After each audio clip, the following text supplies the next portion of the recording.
Hello, hello. Welcome, welcome, welcome, everybody, to another edition of Share Your Journey Live.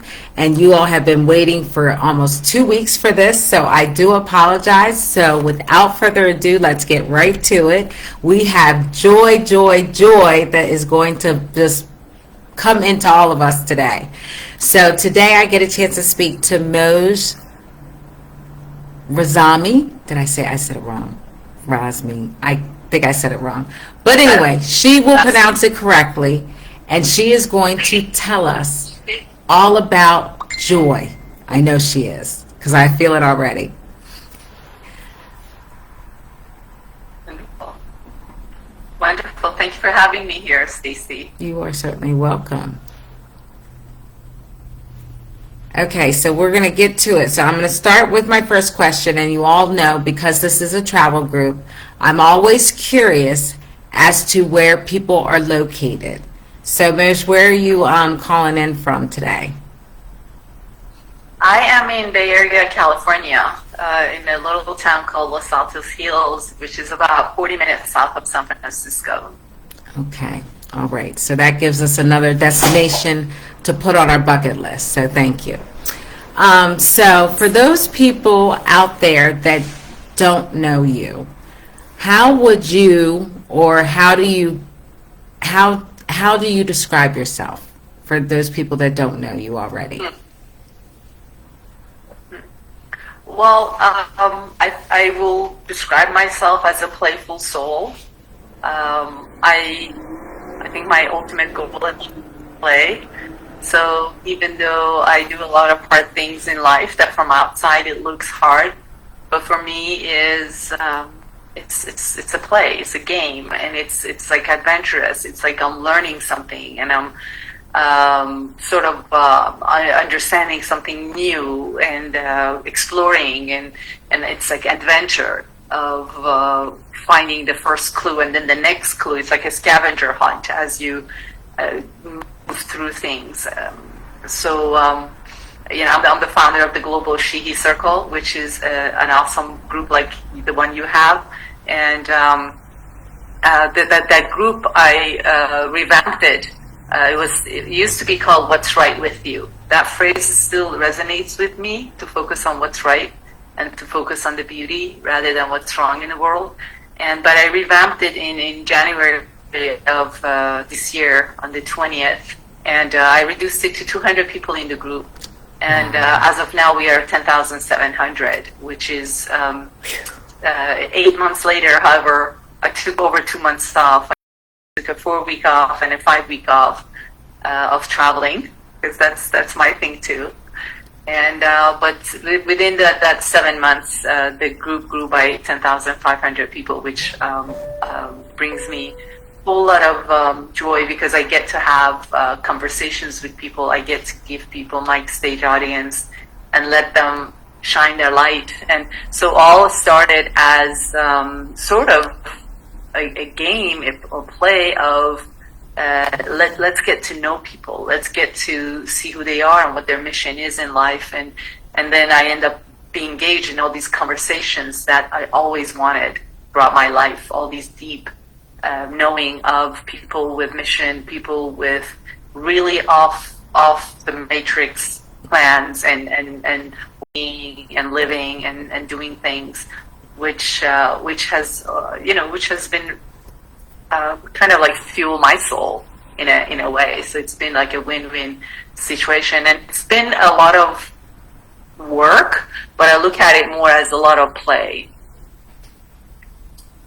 Okay, Yes. so let's see. So I am curious because I want to hear about this journey from having only a couple of hundred people to now 10,000 in 8 months. So that's a hell of a journey, and I'm sure everyone wants to hear more about that. But before we get into it, since we are talking about journey, because, in the group, I do believe that travel is more than just the destination that we go to have a vacation or be with their loved ones. I think we all have a personal journey, and it is about what we go through to get to that destination. So as you're talking about this Facebook group, because I am a part of the group, and I love the concept, and it is just energy, positive energy. I feel when I come through there, or I see, you know, an interview that you're doing with someone else that's a part of the group.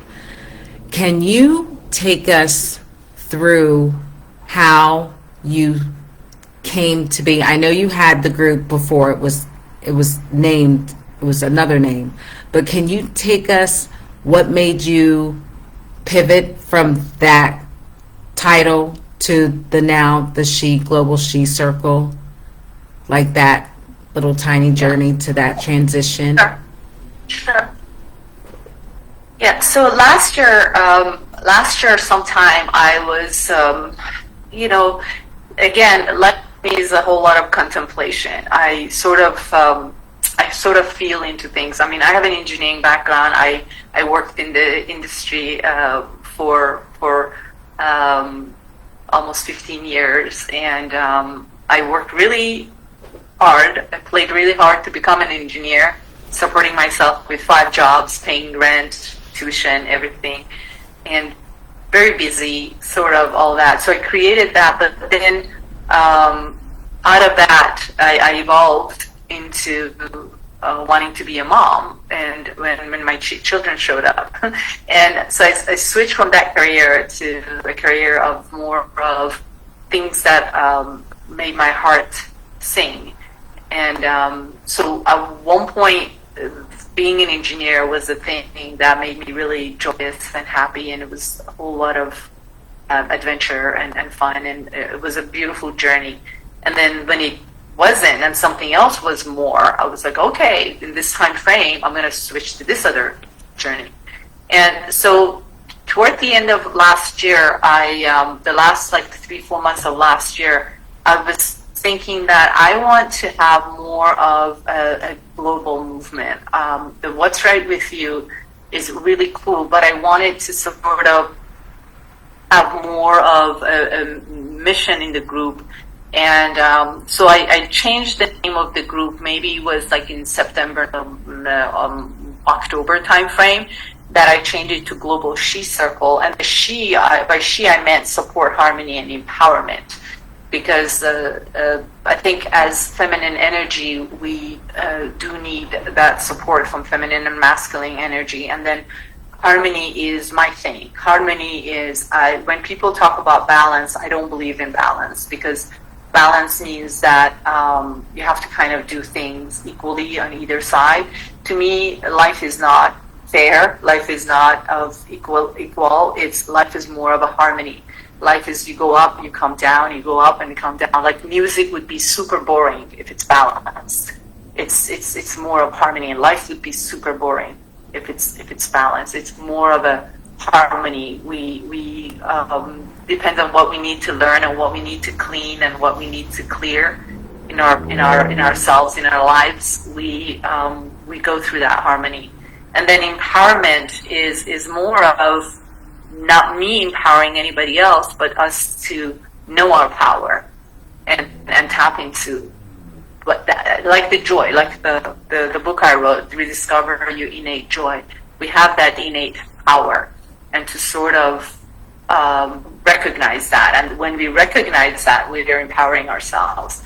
So that's how I started. And then as it evolved, I started talking to people. I ended up having all sort of people showing up, and I did as I looked at the numbers, because I'm an engineer still at heart, so I'll look at numbers, I look at the statistics, and it ended up being like 79% women and 21% courageous men. So a whole lot of them asked me, is it just a she group?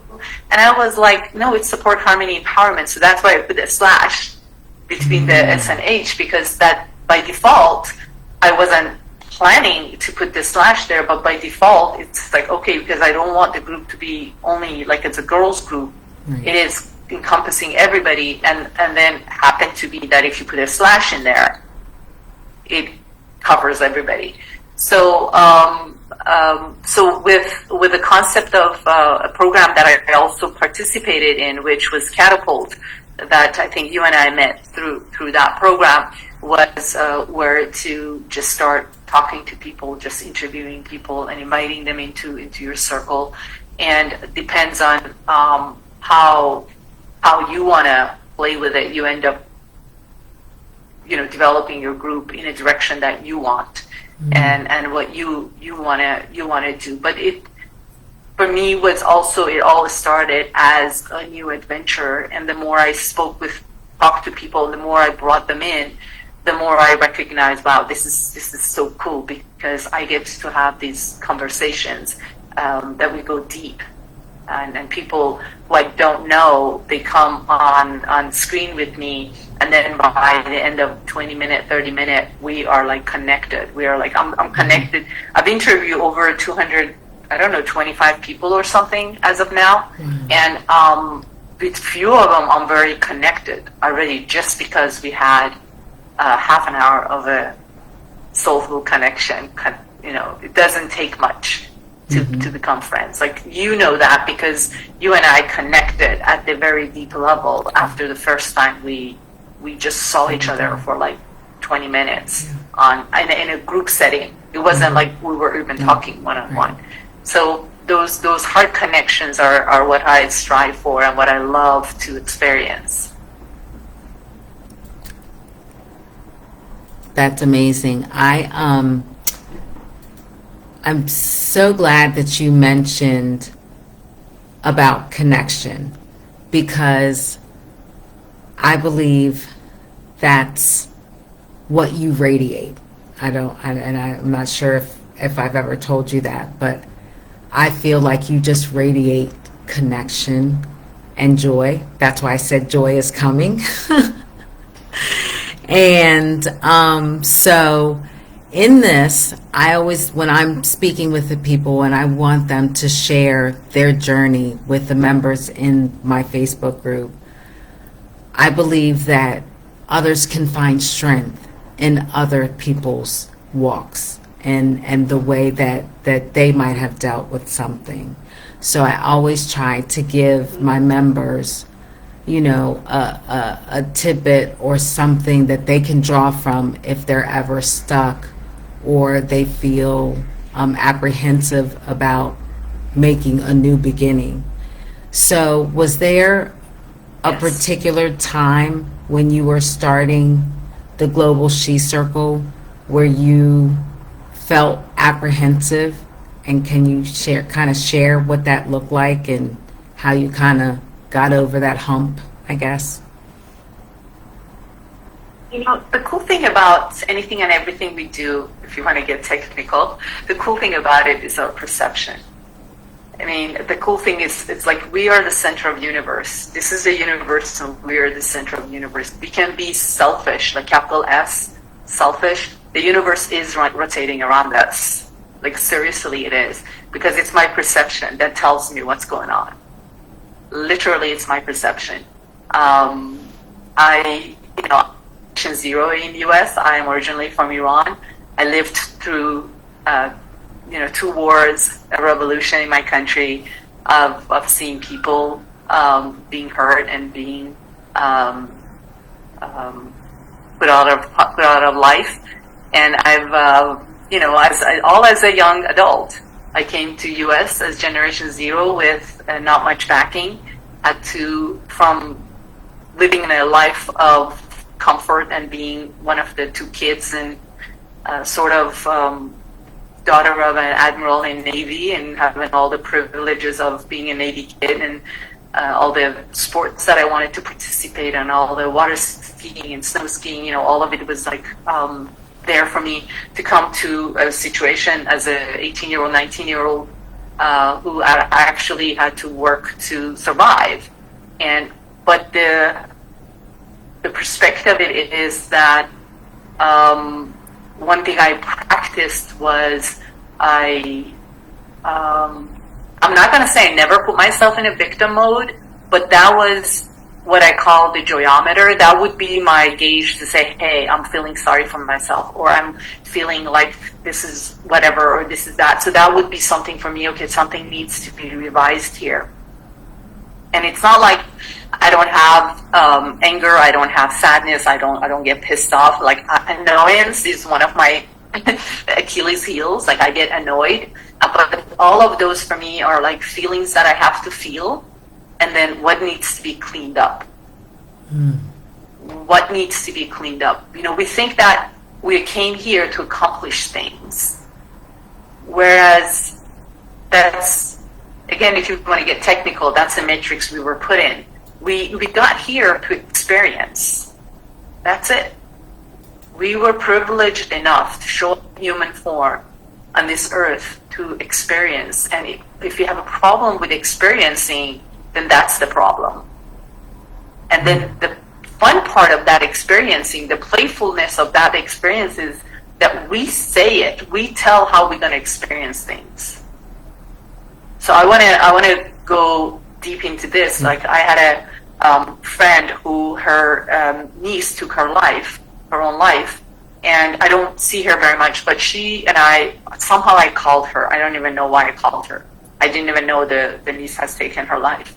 And she was like, oh my God, I've been thinking to call you because I need to sort of kind of figure out what am I going to do with this and all that. And what just dawned on me at that point is that that kid who I never met, her mission was done on this earth. And she came here to do things, and it was done. So there was no need for her to be here. So I'm not advocating for anything, but I'm just saying is if we adhere to that sort of a perception, and then when she sat back, she could count so many lessons that the kid in her short amount of life has taught the family, and how she had brought the family together, and how she did this and how she did that, and then her whole perspective about this situation changed. You still grieve because we're humans. Yes. You still grieve. You still go through all the emotions. However, instead of being like my culture, people would beat themselves. If somebody dies, you literally beat yourself up. Like it is. Some cultures, they dance and they stomp their feet and they dance. Some people mourn for 10 years. Some, it's all like being taught, like how we deal with things. And I want to say, I have always been very close with my dad. And when my dad was ending, his human life, I was so happy that I was in this practice, because otherwise I would have been full on broken. I would have been, as a human, I would have been full on done with life. Okay. And for me was my perspective of, Dr. Seuss says, don't be sad that it's over, be happy that it happened. And so it's like these sort of change of perspectives that I check my joyometer and I'm like, okay, something needs to be evaluated and looked at. And Stacey, we have also so many joyous moments that we mess it up. Like we are throwing a party and then we are like a witch. We are like just this monster preparing the party. And it's like, to me, it's like, why? You're preparing for a party. Why are you being so mean and so bitchy about it? Right. So I just threw a party this last weekend at my house, and I worked so hard for it, which for me was, again, I gamified it. But for me, it's like, I'm going to enjoy the heck out of this thing. I mean, I was the one who was first dancing. I was the one who was like, talking to everyone. And even though I was still managing and I was like still getting the party in order, but for me is, I'm not going to do it if I'm not going to experience it and have fun with it. So to go back to your question, for people who get frazzled about things, is like you gotta keep in check with where you are. As human beings, we are going to have this spectrum of feeling, which is all valid. We ought to feel it. Even the name is on it, emotion. So the energy needs to be moving. The E needs to be moving to us. we have this extreme of feeling. We do have grief, we do have sadness, we do have joy, we do have, people are even shying away from being happy because other people may be jealous or other people may blah blah. I mean, we are just so learned to confine our emotions. No, feel the emotions and also know what do you need to clean up. Where clean up on aisle 5 needs to happen for you to clear that situation. So I trust that makes sense. I went a little bit too deep, but I know in my heart that that's wanted to come through. I appreciate that. And I know last time we tried to do this and we talked afterwards and you said everything is the way it should be. And it was that perspective really helped me. It released a lot. So I do see where that joyometer comes in handy, and having that different perspective on things, that it does allow for joy to come through even in the midst of something that you may feel is traumatic. So yeah, I do appreciate that. I know this is such a short conversation. Go ahead, I'm sorry. I just wanted to say the phrase I also use is I don't know what anything's for. I don't know. I don't know the wisdom of universe. I don't know. Maybe I plan for something for decades and it doesn't happen. I don't know what anything's for. Yeah, so that's a release, that release of control. So that does, yeah, I can see how that allows for more joy because you're not trying to control something. So I see that. At least it worked for me. And so I know that we are wrapping up our time together, but is there for the Global She Circle, now Moj is going to drop in the comments a link so you can join her group. And I know I'm a member, and like I said, when I'm in there, I feel energy and excitement. I always feel just a little bit encouragement than I did when I haven't been in the group. So I hope you all will find some value and a home of where you can find more joy in the Global She Circle. And Moj will drop in the comments there. Feel free to reach out to her through me or directly to her. I know she's already posting underneath this video how to get a hold of her. And don't forget to put a link in for your book, please, if you don't mind. I'm sure my members will appreciate that so we can get that all out there. And then what we're going to have to do is, because this was so short, I'm just going to have you back. So that's my excuse to have you come again. All right. Well, for all of you that joined me for this episode of Share Your Journey with Moj Razmi, and you all have a wonderful, wonderful, blessed afternoon, and I will see you again soon. Take care, friends. Moj, thanks so much. Hang out with me for a minute, too.